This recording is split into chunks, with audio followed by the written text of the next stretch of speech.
पालमपुर गांव में राधा नाम की महिला अपनी 3 साल की बेटी पिंकी और भाई श्यामा के साथ रहती थी। तकरीबन साल भर पहले राधा के पति का देहांत हो गया था। उसका भाई श्यामा अपने छोटे से खेत में दिन रात मेहनत किया करता था। बड़ी ही मुश्किलों से उनका जीवन यापन हो पा रहा था। राधा की बेटी पिंकी अपने मामा श्यामा से बहुत प्यार करती थी। श्यामा भी पिंकी को उतना ही चाहता था।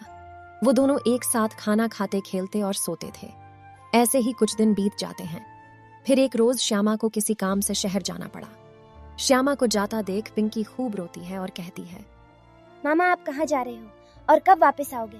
मुझे आपकी बहुत याद आएगी। पिंकी बेटी, मैं जरूरी काम से शहर जा रहा हूँ, जल्दी वापस लौट आऊंगा।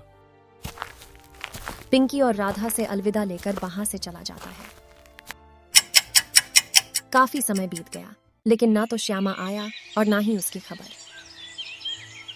राधा और पिंकी को दिन रात उसकी चिंता सताती थी।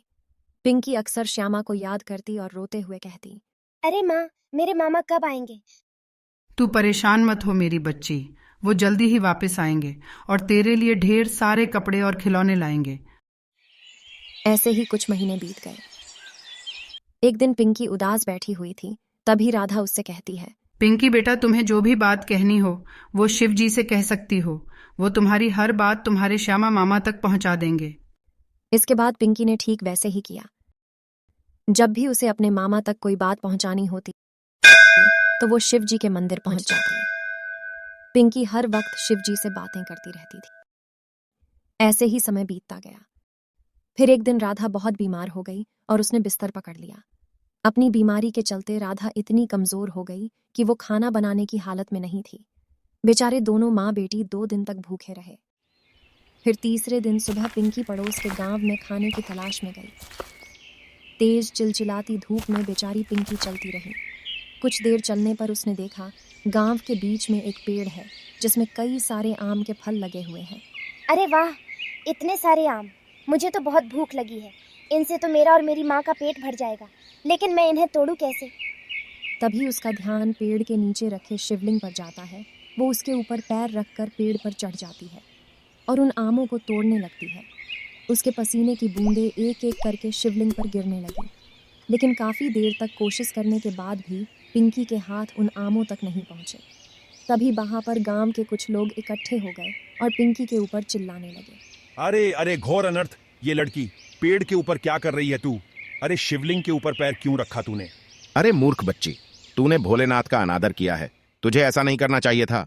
अब इस शैतान बच्ची के कारण हम सभी गांव वालों को शिव जी के गुस्से का शिकार होना पड़ेगा। पिंकी उनकी बातें सुनकर उदास हो गई। फिर सभी गांव वाले उससे नाराज होकर वहां से चले गए। उन गांव वालों की बातें सुनकर पिंकी डर गई और बहुत उदास हो गई और पास में रखे शिवलिंग से कहने लगी, मुझे माफ कर दीजिए शिव जी, मैंने ये जानबूझकर नहीं किया। खाली पेट मुझे कुछ समझ नहीं आया। उसके इतना कहते ही शिव जी वहां पर प्रकट हो गए। पिंकी बेटा, उदास मत हो। तुमने कुछ गलत नहीं किया है। तुमने जो भी किया वो मजबूरी में किया है और मैं तुमसे क्रोधित नहीं हूं, बल्कि मैं तो बहुत अधिक प्रसन्न हूं। आज तुम्हारे पसीने की बूंद से मेरा अभिषेक हुआ है। तुम्हारा मन सचमुच में बहुत पवित्र है और इसी कारण बस आज मुझे तुम्हें दर्शन देने पड़े। बताओ पुत्री, आखिर तुम्हारी क्या इच्छा है और तुम्हें क्या वरदान चाहिए? आप ना मेरी माँ को जल्दी से ठीक कर दो, वो बहुत बीमार है। अरे बस इतनी सी बात। तुम्हें और कुछ चाहिए तो तुम मुझसे मांग सकती हो। प्रभु, आप फिर मेरे मामा को जल्दी से भेज दो। तथास्तु पुत्री, तुम्हारे मामा बहुत जल्द तुम्हारे पास लौट आएंगे। पिंकी खुशी खुशी जल्दी से अपने घर पहुंची, जहां उसने देखा उसकी माँ बिल्कुल ठीक हो गई है और वो रसोई में खाना बना रही है। अरे माँ, तुम तो बिल्कुल ठीक हो गई हो। हाँ मेरी बच्ची, अब मैं बिल्कुल ठीक हूँ। ना जाने मेरे अंदर कौन सी शक्ति आई और मैं पूरी तरह ठीक हो गई। माँ, ये सब भोले बाबा का चमत्कार है। पिंकी ने राधा को सारी बात बताई। माँ, तुम जानती हो, उन्होंने मुझसे कहा है तुम्हारे मामा जल्दी घर वापस आ जाएंगे। हे भोलेनाथ, ये आपने कैसा वादा कर दिया इस बच्ची से। हे प्रभु, इस बात का ध्यान रखना मेरे बच्ची का दिल न टूटे। ऐसे ही कई दिन बीत गए और फिर एक दिन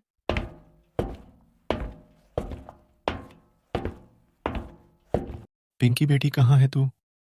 तुझे देखने के लिए मेरी आंखें तरस गई थीं। दूर खड़ी राधा उसे देख हैरान रह गई, जबकि पिंकी बहुत खुश हुई। अरे मामा, आ गए तुम। अब मैं तुम्हें कहीं नहीं जाने दूंगी। हाँ हाँ मेरी भांजी, ये देख तेरे लिए मैं शहर से क्या क्या लाया हूँ। श्यामा उसके लिए ढेर सारे नए कपड़े, चॉकलेट, नए खिलौने और भी ढेर सारे उपहार लाया था, जिसे देख पिंकी बहुत खुश होती है। सारा दिन खेलकर, खाना खाकर पिंकी जब सो जाती, तब राधा अकेले में श्यामा से कहती है, हे प्रभु, आप भगवान भोलेनाथ हैं ना। मैं ये बात भली भांति जानती हूँ, आप अपना किया हुआ वादा पूरा करने आए हो ना।